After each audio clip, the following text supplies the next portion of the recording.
Bismillahirrahmanirrahim. Assalamualaikum warahmatullahi wabarakatuh. Eh, Pada saat ini kami dari kelompok Abu Buga ingin melakukan presentasi mengenai diagnosis dan pengenalan ACL untuk melengkapi tugas pengembangan aplikasi informatika medis. Selanjutnya terdapat anggota kelompok kami. Yang pertama ada Mas Nur Akhnaf Falaban, lalu juga Mas Muhammad Aufa Daifullah, dan juga saya sendiri Muhammad Yasir Seroto, lalu juga ada Mas Kasyiful Qurabi Al-Qarasyai. Lalu alasan kami memilih ACL karena itu kompleksitas dalam diagnosa dan pengambilan keputusan dalam pengobatannya. Jadi seperti selanjutnya, eh, alasannya lebih dalam, yaitu pertama ada relevansi klinis, itu karena ACL itu adalah cedera paling umum dan juga punya konsekuensi serius jika salah diagnosa. Dan juga ada kompleksitas diagnosa, yang dimana diagnosa untuk ACL ini memiliki kombinasi, yaitu pemeriksaan fisik, pencitraan medis, dan juga riwayat cedera. Selanjutnya, eh, penanganan ACL ini termasuk pada domain ortopedi, yang di mana ortopedi ini mengenai eh, tulang otot kaki seperti itu, dan juga traumatologi, yang ini juga akan fokus pada atlet atau individu dengan aktivitas fisik tinggi. Untuk skala ruang lingkupnya, yang pertama ada fokus klinis, yaitu berfokus pada ACL, lalu secara geografisnya ada rumah sakit, klinik ortopedi, atau pusat rehabilitasi. Lalu untuk ruang lingkup teknologisnya, sistem ini berbasis machine learning. Lalu juga untuk fungsi sistemnya, sistem ini melakukan diagnosis data dan cita klinis, rekomendasi pengobatan, dan juga prediksi waktu pemulihan. Selanjutnya, nah, langsung pada sistemnya, itu terdapat pada gambaran umum sistem. Jadi sistem kami ini dirancang untuk membantu dokter dalam mendiagnosis dan juga melakukan pengobatan, rekomendasi pengobatan untuk cedera ACL berdasarkan input gejala pasien seperti pemeriksaan fisik dan juga penelitian medis. Nah, untuk sistemnya sendiri ini digunakan oleh beberapa pengguna, yaitu pertama ada dokter ortopedi, lalu juga ada fisioterapi dan juga tenaga medis umum. Dokter ortopedi ini karena berfokus pada tulang, ligamen, dan yang lain-lain. Lalu fisioterapi ini menggunakan sistem ini karena untuk melakukan diagnosis lebih lanjut untuk pemulihan dan perawatannya. Lalu juga ada tenaga medis umum.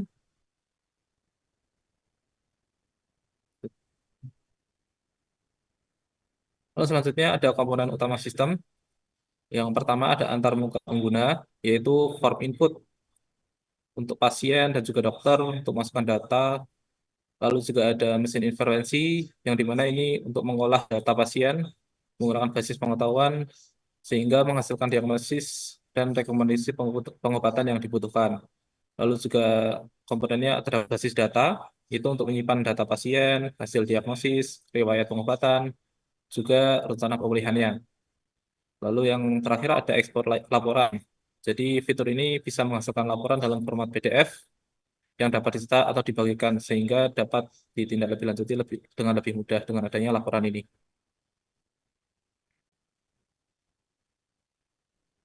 Lalu ada selanjutnya ada tipe keputusan. Yang pertama ada diagnostik, yang dimana ini diagnostik ini tuh menentukan kemungkinan cedera ACL berdasarkan data input dan hasil MRI. Jadi eh, setelah melakukan data input seperti image dari MRI-nya dan juga data-data yang dibutuhkan, itu akan sistem ini akan memberikan grade seberapa parah cedera ACL tersebut.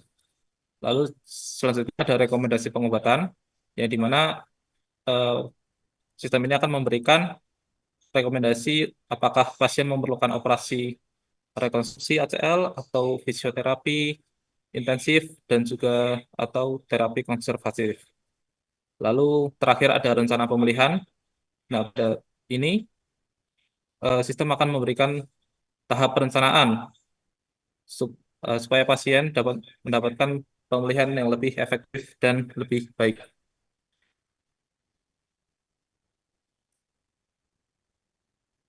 Dan berikut adalah dia desain basis datanya yang akan dijelaskan oleh Mas Nur Aknafal Aban.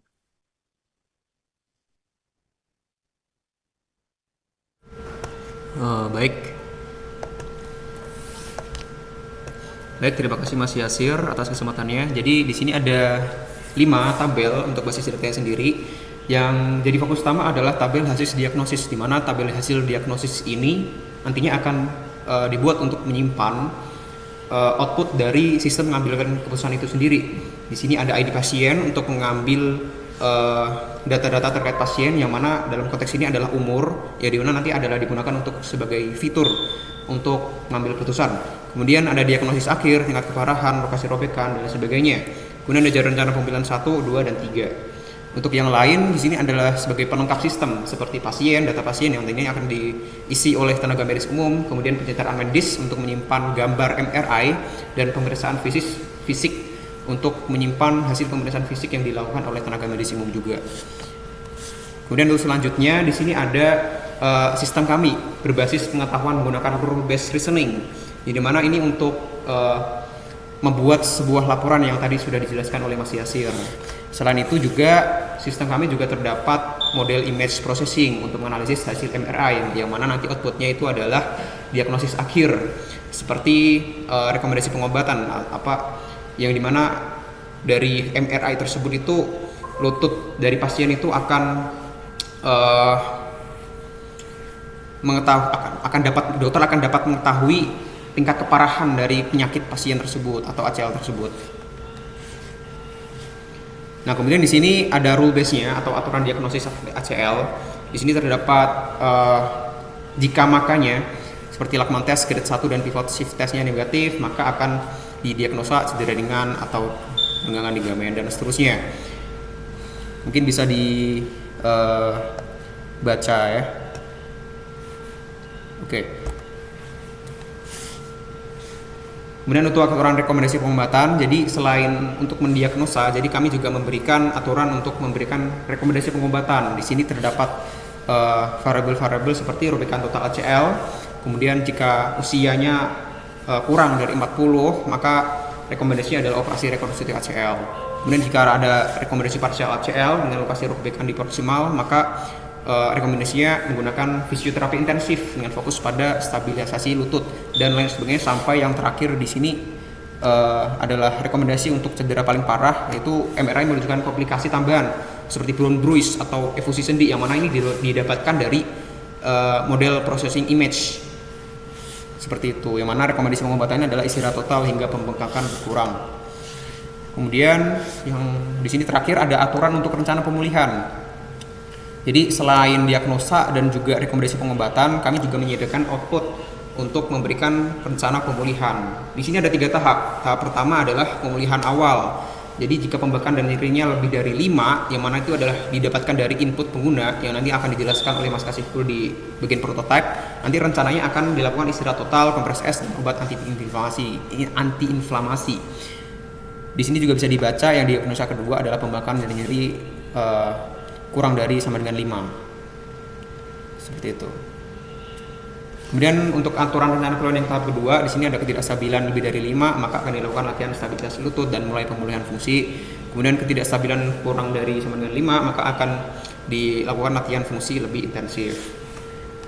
Di sini ada tahap ketiga atau tahap yang terakhir, yaitu adalah pemulihan lanjutan.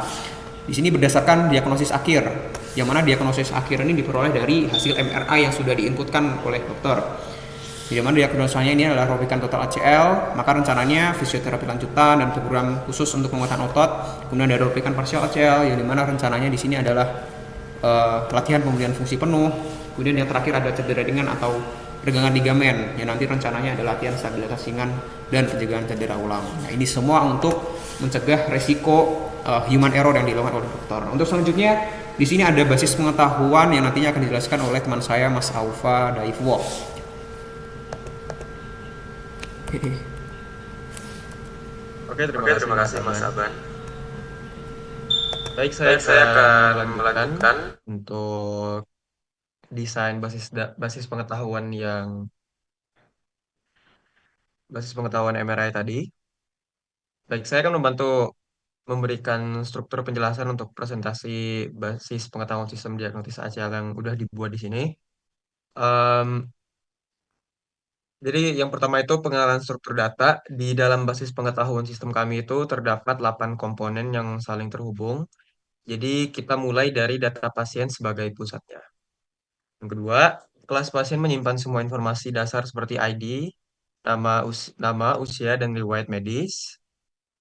Dan yang terhubung dengan pasien ini kita punya tiga sumber data medis utama. Yang pertama itu gejala, mencatat pembengkakan dan ketidakstabilan. Yang kedua itu pemeriksaan fisik, hasil tes Lashman dan pivot shift. Yang ketiga itu pencitraan medis, data MRI. Oke, sistem kami itu memiliki tiga komponen aturan utama. Yang pertama itu aturan diagnostik, menganalisis hasil tes fisik dan MRI untuk menentukan diagnosis. Yang kedua itu aturan pengobatan, menentukan treatment berdasarkan diagnosis dan kondisi pasien. Yang ketiga, rencana pemulihan, membuat rencana 3 tahap pemulihan. Nah, nanti hasil outputnya itu bermuara pada hasil diagnosis yang mencakup diagnosis akhir, tingkat keparahan, lokasi robekan, rekomendasi pengobatan, rencana pemulihan bertahap. Nah, jadi keunggulan pakai desain ini lebih modular dan terstruktur, udah diperluas juga dan mendukung alur diagnosis. Nah, jadi untuk MRI image processing ini memakai algoritma CNN dan UNet. Mengapa saya memakai ini? Mengapa kami memakai ini? Karena untuk kasus ini CNN itu mampu melakukan klasifikasi multi level untuk menentukan tingkat keparahan cedera dan dapat mendeteksi berbagai jenis robekan dengan akurasi tinggi. Dan sedangkan UNet itu bisa untuk segmentasi presisi untuk memisahkan ACL dari jaringan sekitarnya dan penentuan lokasi tepat dari robekan. Nah, mengapa menurut saya ini kombinasi yang sempurna? Karena secara diagnosis komprehensif itu CNN memberikan klasifikasi tingkat cedera secara umum dan UNet menyediakan detail lokasi dan eksten kerusakan. Hasil keduanya itu bisa saling melengkapi dan memvalidasi. Dan juga kombinasi ini bisa meningkatkan akurasi seperti double checking dari dua model berbeda, mengurangi kemungkinan false positif atau negatif, dan meningkatkan kepercayaan dalam diagnosis. Cukup dari saya, bisa dilanjutkan dengan Mas Kasiful.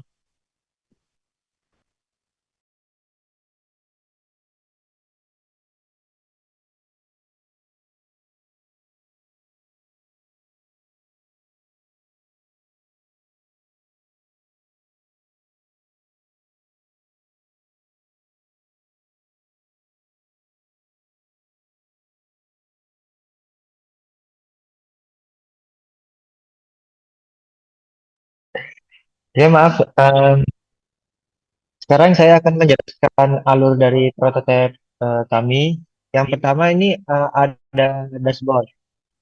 Di dalam dashboard ini yang pertama dia Bisa ya, em, Aban matiin yang mic-nya, Aban. Abannya matiin mic aja. mikmu, Biar mikmu biar ban. kasih full yang on mic. Iku lho dhuwuri lho. Oke, lanjut. Oke, yang pertama ada eh, yang pertama kan ada diagram yang menunjukkan low, medium sama high kan. Yang low tuh dia ini tuh low, medium, high tuh dia em, tingkat keparahan ACL-nya.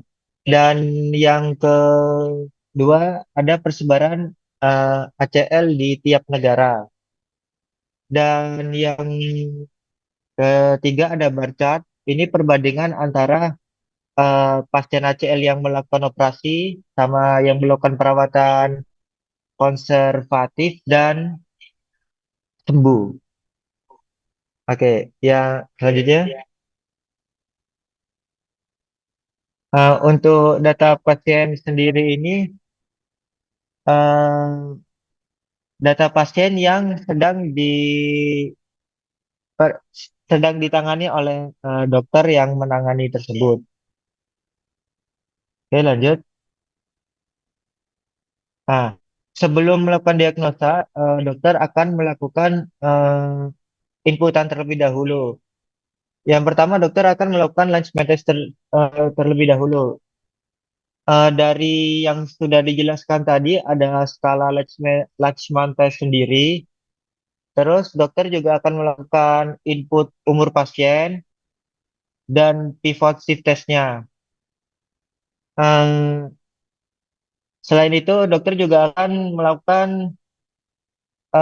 inputan berupa pembekakan dan nyeri serta tingkat ketidakstabilan dengan angka skala 1 sampai 10. Setelah itu, dokter juga akan melakukan input gambar MRI yang telah dilakukan sebelumnya. Setelah itu dilakukan generate.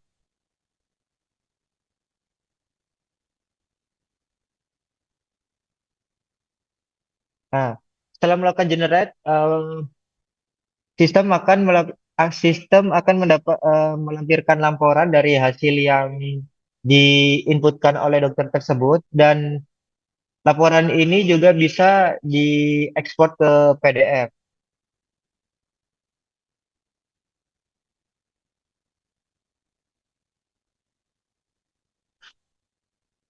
Sekarang ikut tuh kan? Eh, oke, sekian presentasi dari kelompok Abu Gubuga. Kurang lebihnya mohon maaf. Assalamualaikum warahmatullahi wabarakatuh.